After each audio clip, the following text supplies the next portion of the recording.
Hi hello నమస్తే welcome to Kaiser news. నేను భాగ్య. నేను గత కొన్ని రోజులుగా మతం ముసుగులో వాళ్ళ పబ్బాలు గడుపుకుంటున్న బాబాలను, పాస్టర్లను, అలాగే ముస్లిం సమాజానికి చెందిన వారి గురించి కూడా మాట్లాడుతుంటే, కొంతమంది జ్ఞానం తెలిసిన వాళ్ళు దానికి పాజిటివ్‌గా రెస్పాన్స్ అవుతుంటే, వాళ్ళ చుట్టూ భజన చేసేవాళ్ళు బ్యాడ్ కామెంట్స్ పెడుతున్నారు. దాని గురించి పట్టించుకోవాల్సిన అవసరం లేదని సదరు హిందూ సోదరులు గాని, క్రిస్టియన్స్ గాని, ముస్లిమ్స్ గాని చెప్తున్నారు. నాకు చాలా సంతోషంగా ఉందండి. Thank you so much. ఎవరైతే నేను చెప్పే మాటలను మంచిగా అర్థం చేసుకుంటున్నారో, నిజాలను తెలుసుకుంటున్నారో, వాళ్ళకి మనస్ఫూర్తిగా నేను థాంక్స్ చెప్పుకుంటున్నానండి. మొన్న ఎవరైతే రాధా మనోహర్ దాస్ అనే ఉన్మాది గురించి మాట్లాడానో, దానికి కూడా అతనికి భజన చేసే భక్తులే బ్యాడ్ కామెంట్స్ పెట్టారు. బట్ నేను మాట్లాడిన దానిలో నిజం ఉంది అని అనుకున్న వాళ్ళు, అతని గురించి నిజం తెలిసిన వాళ్ళు మంచిగా అర్థం చేసుకున్నారు. థాంక్స్ అండి. ఈ రోజు ఇదే దొంగ బాబా గురించి కూడా కొన్ని వీడియోస్ మీకు చూపిస్తున్నాను.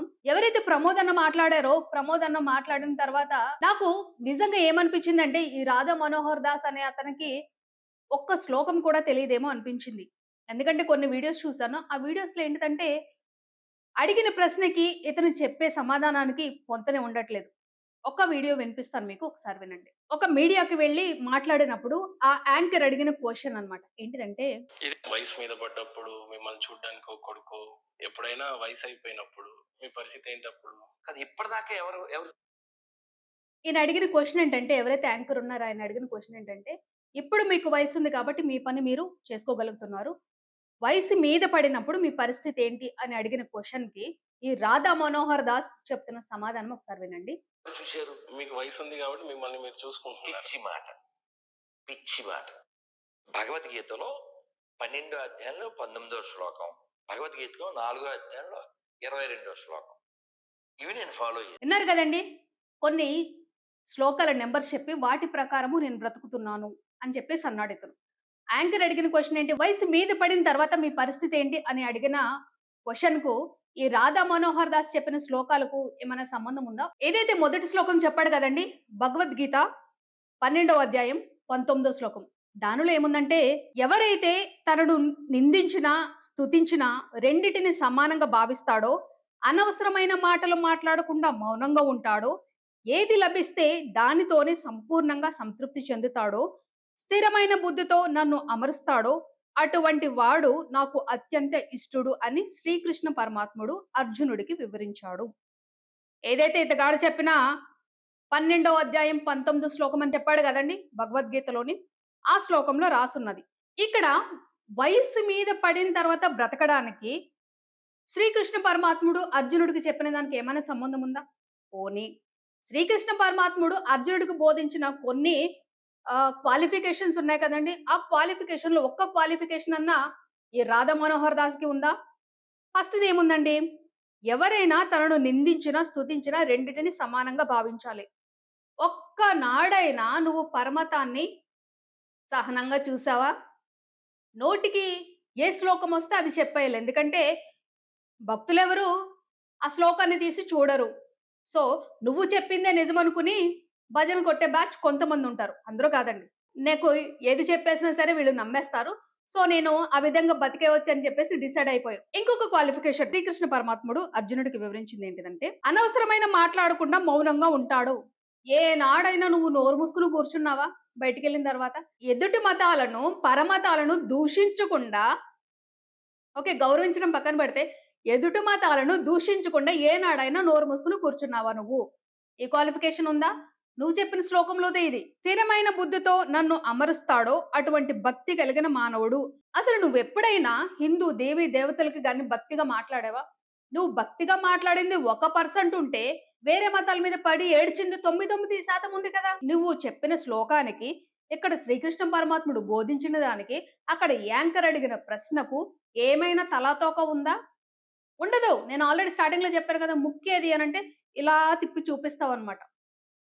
అడిగిన దానికి ఏనాడు డైరెక్ట్‌గా ఆన్సర్ చేయవు.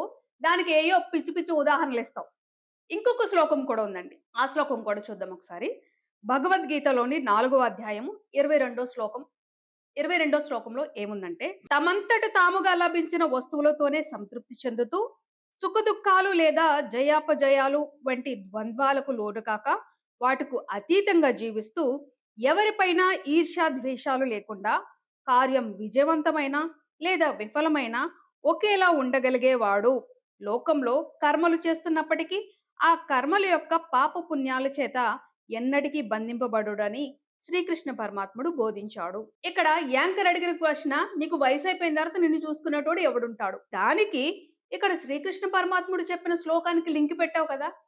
అసలు ఎక్కడైనా అట్లీస్ట్ కోఇన్సిడెన్స్ 1% కోఇన్సిడెన్స్ అయినా అవుతుంది ఇక్కడ. ఈ క్వాలిఫికేషన్స్ ఏంటో చూద్దామండి ఒకసారి. తమంతట తాముగా లభించిన వస్తువులతోనే సంతృప్తి చెందుతూ ఈ రాధా మనోహర్ దాస్ అనేవాడు వెళ్ళిన ప్రతి చోట, ఏ మీటింగ్ అయినా ఏదైతే ప్రమోద్ గారు చెప్పారో ప్రతి చోట 20,000కు మించి తక్కువ తీసుకోవడంట.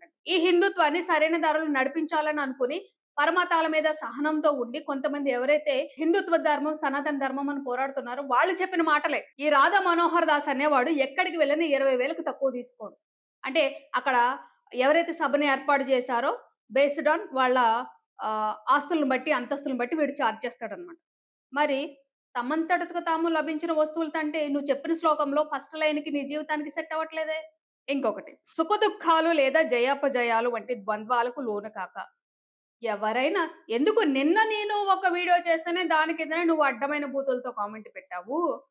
నువ్వు శ్లోకాలు వల్లిస్తున్నావు మళ్ళీ. నీ వయసు గురించి అడుగుతుంటే ఇక్కడ సంబంధం లేని శ్లోకాల నెంబర్ చెప్పావు నువ్వు. నువ్వు హిందూ ధర్మ మత ప్రచారకుడు అని చెప్పేసి నీకు నువ్వు ట్యాగ్ తగిలించుకుని తిరుగుతుంటే కొంతమంది నీకు భజన చేసే బ్యాచ్, పాపం నిజమైన హిందువుల అమాయకులకు ఉన్న వాళ్ళు కూడా నీకే భజన చేస్తున్నారనమాట. ఇంకొక లైన్ అండి, ఎవరిపైన ఈర్ష్య ద్వేషాలు లేకుండా. అసలు ఈ మాటకి నీకు నీ క్యారెక్టర్ కి నక్కకు నాగలోకానికి ఉన్న పోలిక ఉంటది.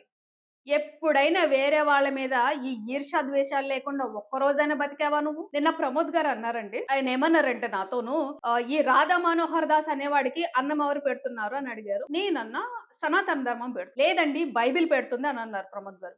దేనికన్నా అని అడిగితే, బైబిల్ని తిడుతుంటేనే కదండి అందరూ చూస్తున్నారు, బైబిల్ని తిడుతుంటేనే కదా అతనికి డబ్బులు ఇస్తున్నారు అని అన్నారు. నిజమే కదా అని అనిపించింది. ఈ లైన్ నీకు బాగా సెట్ అవుతుంది రాధా మనోహర్ దాస్. ఈర్ష్య ద్వేషాలు లేకుండా అనేదానికి అసలు నువ్వు దరిదాపుల్లో కూడా ఉండవు. ఏదో మనం బీచ్‌కి వెళ్తే సముద్ర తీరం ఎక్కడో ఉంటుంది చూడండి, అట్లా ఉంటుందన్నమాట ఈ లైన్‌కి నీ జీవితానికి. ఒకేలా సమభావంతో ఉండగలిగేవాడు. దీనికి నీకు కూడా అసలుకి ఎక్కడ మ్యాచ్ అవ్వదన్నమాట. సమభావం అనేది నీలో లేదు. సరే, ఈ శ్లోకం అంతా బానే ఉంది. శ్రీకృష్ణ పరమాత్ముడు అర్జునుడికి చెప్పారు. యాంకర్ అడిగిన క్వశ్చన్ ఏంటి? నువ్వు ముసలోడు అయిపోయిన తర్వాత నిన్నెవడు చూసుకుంటాడు? అది యాంకర్ అడిగిన క్వశ్చన్. దానికి నువ్వు చెప్పిన సమాధానం ఏంటిది? భగవద్గీత నుంచి ఈ 2 శ్లోకాలు చెప్పావు. అదే కొంతమందికి అతి తెలివి ఉంటదండి. కొంతమందికి సగం సగం జ్ఞానం ఉంటుంది. కొంతమంది అర్థం చేసుకునే వాళ్ళు ఉంటారు. ఇలా నోటికి ఏది పడితే అది చెప్పేసే రకంలో టాప్ ఎవరు ఉంటావంటే నువ్వే ఉంటావన్నమాట. ఆ శ్లోకానికి నువ్వు చెప్పిన దానికి ఏమైనా సంబంధం ఉందా? నీ నోటి నుంచి ఒక మంచి మాట అనేది ఎప్పుడు రాదు. మాట్లాడితే ఎల్ పలుకుతావు, బూతులు పలుకుతావు. నువ్వు ధర్మరక్ష పరిరక్షకుడివి. నువ్వు హిందూ ధర్మ పరిరక్షకుడు అని నీకు నువ్వే ట్యాగ్ తగిలించేసుకున్నావు. దీనికెందుకు కూడా కొంతమంది కామెంట్స్ పెడతారని. ఎవరైతే నిన్న ప్రమోద్ అన్న మాట్లాడారో అన్న చెప్పిన మాట ఏంటిదంటే, అతనికి సపోర్ట్ గా నిలిచే వాళ్ళు ఎవరంటే కొంతమంది సైకోలు, కొంతమంది. ఎందుకంటే వేరే మతాలను తిడితే వాళ్ళకి ఆనందం వస్తుందండి. అలాంటి వాళ్ళు అతను ఫాలో అవుతారు తప్ప నిజమైన హిందువులు ఎవరు ఫాలో అవరు. మేము కూడా హిందువులేమని చెప్పేసి ప్రమోద్ అన్న గారు మాట్లాడారు. ఇలాంటి వాళ్ళు కింద తయారవుతారు. నాకు నిన్న చాలా బాధ అనిపించింది కామెంట్స్ చూసిన తర్వాత. మళ్ళీ నాకు నేనే రియలైజ్ అయ్యాను ఏంటిదంటే, తప్పు మాట్లాడేవాడు, తప్పుడు పనులు చేస్తున్నవాడు ధైర్యంగా ఉన్నప్పుడు తప్పును తప్పు అని చెప్పి నేనెందుకు భయపడాలి? నేనెందుకు బాధపడాలి? వంకరగా మాట్లాడే వాళ్ళందరికీ జై కొట్టే మీరు, కొంతమంది వంకరగా మాట్లాడే వాళ్ళకి జై కొట్టే కొంతమంది నిజాలు అర్థం చేసుకోలేదంటే వాళ్ళ అజ్ఞానం అది. అంతే కదండి. కొంతమంది నిన్న ఒక అన్న మెసేజ్ పెట్టారు. దానిలో ఏమన్నారంటే, కుల మతాల మధ్య చిచ్చులు పెట్టాలని చెప్పేసి ఏ మత గ్రంథంలోనూ లేదు. క్రిస్టియన్స్ లోను కులాల మధ్య చిచ్చులు పెట్టేట్టున్నారు వాళ్ళ పబ్బం గడుపుకోవడానికి. ముస్లిమ్స్ లోనూ ఉన్నారు. నేను మొన్న ఒక ముస్లిం ఆమె గురించి మాట్లాడాను. ఇట్లా కోట్లు కొల్లగొట్టి వెళ్ళిపోయింది మతం పేరు చెప్పి. క్రిస్టియన్ లో పాస్టర్ అభినవ్ దర్శన్ గురించి మాట్లాడాను. అంతకు ముందు కూడా ఎవరైతే శాలం రాజు ఉన్నారో వాళ్ళ గురించి మాట్లాడాను. ఆ వీడియోస్ చేసినప్పుడు మీకు మంచి అని అనిపించి ఇప్పుడు హిందువుల గురించి మాట్లాడితే మీకు బాధ అని అనిపించడం ఎంతవరకు కరెక్ట్? అంటే వేరే మతాల మీద పడి ఏడ్చే వాళ్ళని, వేరే మతం గురించి కించపరిచి మాట్లాడే వాళ్ళని, మతం అనే ముసుగు వేసుకుని మనుషుల మధ్య చిచ్చు పెట్టే వాళ్ళని ఏమీ అనకూడదంటారా? ఇదేనంటారా ధర్మం అనేది? ఇంకా కొంతమంది కామెంట్స్ వస్తాయి. ముందు బొట్టు పెట్టుకో, నువ్వు ఏ దేశం నుంచి వెళ్ళిపో, ఈ దేశం నుంచి నన్ను వెళ్ళమనే అధికారం ఎవరికి లేదు. నేను ఇండియన్, ఇక్కడే పుట్టాను. ఈ దేశంలో హిందువులు మాత్రమే ఉండాలి, వేరే కులాలు ఉండకూడదని ఎక్కడ రాసలేదే. ఇది లౌకిక దేశమే కదండి, అందరూ కలిసి ఉన్న దేశమే కదా. మధ్యలో మీరెవరు వచ్చి వేరే మతాలు ఉండకూడదు వెళ్ళిపోవాలని చెప్పడానికి? ఇది బుద్ధి లేని వాళ్ళు మాట్లాడే మాటలు ఇవి. ఇంకా కొంతమంది ఏమంటున్నారంటే జిహాద్ గురించి మాట్లాడమంటే మాట్లాడానే నేను. జిహాద్ చేసే వాళ్ళని అడ్డంగా నరికివేయండి. ఈ పాస్టర్లమని చెప్పుకుని వాళ్ళ పబ్బం గడుక్కునే వాడిని తోలు తీయండి. అలాగే ఈ హిందూ ధర్మ పరిరక్షకులమనే ముసుగులో ఉండి ఈ కుల మతాల చిచ్చులు పెట్టే వాళ్ళని చీరేయండి. తప్పులేదు కదా. ప్రతి మతంలో ఉన్న వాడిని, ప్రతి మతంలో మనుషుల మధ్య చిచ్చులు పెడుతున్న వాడిని మనము తప్పు అని చెప్తున్నప్పుడు మన మతంలో కూడా చూసుకోవాలి కదా. ఇదండి రాధా మనోహర్ దాస్ భాగవతం. భాగవతం అన్నా కూడా ఆ గ్రంథాన్ని తక్కువ చేయడం అవుతుందేమో. ఇంకొక ఆడియో కూడా ఉందండి, మనవాడి రాసలీలలు. ఒకసారి విందాం. చూడండి, మనోడు హిందూ ధర్మ పరిరక్షకుడు ఎంత పవిత్రంగా పరిశుద్ధంగా మాట్లాడుతున్నాడో ఒకసారి వినండి. అది నా క్వశ్చన్. ఎందుకంటే గ్యాప్ చాలా ఉంది కదా. నీ ఏజ్ ఎంత? 24. నేను I don't know. ఓ రాయి నా మీద 30. ఇలాంటి వాడి మీద రాయి కాదండి, పెద్ద బండరాయి కట్టి సముద్రంలో దోసేయాలి. ప్లస్ 30. 60. 60 కాదే బాబు, ప్లస్ అంటే డబల్ కాదే. 40 ప్లస్ అది కాదు. అంటే నీకు అసలు మూడు ఎలా వచ్చింది ఒకేసారి డామని? నేను ఆ రోజు హనుమాన్ జయంతి గురికి వెళ్ళాలి, ఏంటో కత్తర్ అయిపోయింది అనమాట. నువ్వు అబద్ధం ఆడుతున్నావని అనుకున్నాను. ఏమని, నాకు బాబాజీ అంటే ఇష్టం, సాయిబాబా అంటే ఇష్టం అంటే ఇది ఖచ్చితంగా లైంగ్ అనుకున్నాను. కానీ ఇప్పుడు నీ మాట వింటే అబద్ధం కాదని అనిపించింది. ఇప్పుడు నీకు చెప్పనా, ఏమంటారు, ఏ దేవుడు అలా చేయడం అనలే కదా. అది రాంగ్ కాదు, ఓకేనా? అది రాంగ్ కాదు కదా అలా. మరి ఇంకేంటి? న్యాచురల్. యా. చేసేసుకున్నావా? చేసేసుకున్నావా? ఎక్కడ మూసుకున్నా? అబ్బో. Please yeah. కళ్ళు మూసుకున్నాను. చెక్ చేస్తున్నట్టు కళ్ళు మూసుకుంటే అయిపోతుందా? అది కాదు, ఫోన్ లోనే ఫిట్ చేస్తే ఒత్తికే ఏం చేస్తామే? ఒత్తికే ఏం చేస్తామే? నేనేం చేస్తాను? అదే ఏమైనా చేయాలంటే కూడా నువ్వు కోఆపరేట్ చేయాలి కదా. కోఆపరేట్ చేయాలంటే మరి అంటే అమ్మాయిని స్వీట్ అయిందా మరి? నువ్వు అందులో అంత చెప్పావు కదా, ఒకరు చెప్పు. ఒక్కటి నువ్వే చెప్పు. అబ్బా నువ్వు చెప్పింది నేను ఎలా చెప్తాను? అబ్బా కొన్ని అటు ఇటే చెప్తాను, ఇది చెప్పడం కుదరదు.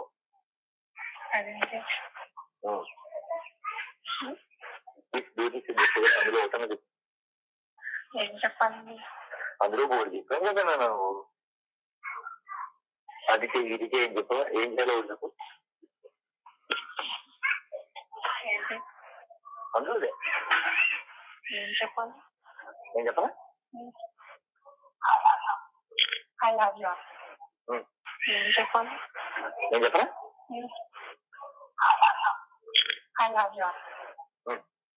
ఏం చెప్పాలి? ఏం చెప్పరా? సో విన్నారు కదండి, మన రాధా మనోహరి దాస్ గారి లీలలు. రాసలీలలు అనాలి, ఇంకేమైనా పేరు పెట్టాలా దీనికి? ఇలాంటి దరిద్రుడు హిందూ మత ప్రచార బోధకుడు. వీడిని సపోర్ట్ చేస్తూ బ్యాడ్ కామెంట్స్ పెట్టేవాళ్ళు ఈ ఆడియో విన్న తర్వాత ఏమంటారండి? ఇప్పుడు ఇందాక ఈ రాధా మనోహర్ దాస్ చెప్పిన శ్లోకంలోనే సుఖ దుఃఖాలకు అతీతంగా ఉన్నాను. మరి మనోడు రాసలీలలు ఏంటండి? ఎలా చెయ్యాలో ఏం చేయాలో కూడా చాలా వాయిస్ లో రంబుల్స్ చూసారు ఎట్లా ఉన్నాయో. ఇలాంటి వాళ్ళని ఏమీ అనకూడదు కదా, కోపాలు వచ్చేస్తాయి మీకు.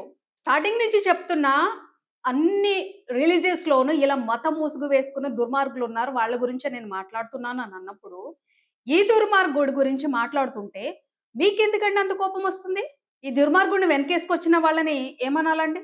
ఇక కొంతమంది ఏం కామెంట్ పెడుతున్నారంటే, నీకు క్రిస్టియన్స్ అంటే ఇష్టము, ముస్లిమ్స్ అంటే ఇష్టం అని. అంటే నేను ఎవరి వైపు బయాస్డ్గా మాట్లాడట్లేదే, ఒకరి తరపున మాట్లాడట్లేదే, ఎవరు తప్పు చేసినా మాట్లాడుతున్నానే.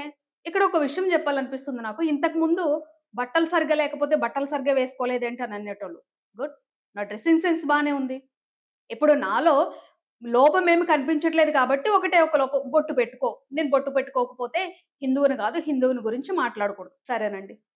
బొట్టు పెట్టుకున్న వాళ్ళు ఎంతమంది ఇట్లాంటి నీచుల గురించి విమర్శిస్తున్నారు? కొన్ని ఛానల్స్‌లో చూసానండి నేను. వాళ్ళ టార్గెట్ ఏంటిదంటే, వాళ్ళు చక్కగా హిందువులు. ఓకే. వాళ్ళ టార్గెట్ ఏంటంటే ఇతర మతాలు. ఈవెన్ వీడియోస్‌లో చేయడం కూడా ఇతర మతాల వాళ్ళని చూపిస్తూనే, వాళ్ళని హైలైట్ చేస్తూనే ఉంటున్నారనమాట. సో, అది కరెక్ట్ అంటారా? మొఖాన బొట్టు లేకుండా, బయాస్డ్‌గా లేకుండా అందరిని విమర్శించే వాళ్ళు తప్పు. బొట్టు పెట్టుకొని ఒకటే మతాన్ని విమర్శించే వాళ్ళు కరెక్ట్. ఇది ఎంతవరకు సమంజసం అంటారు? ఆలోచించారా?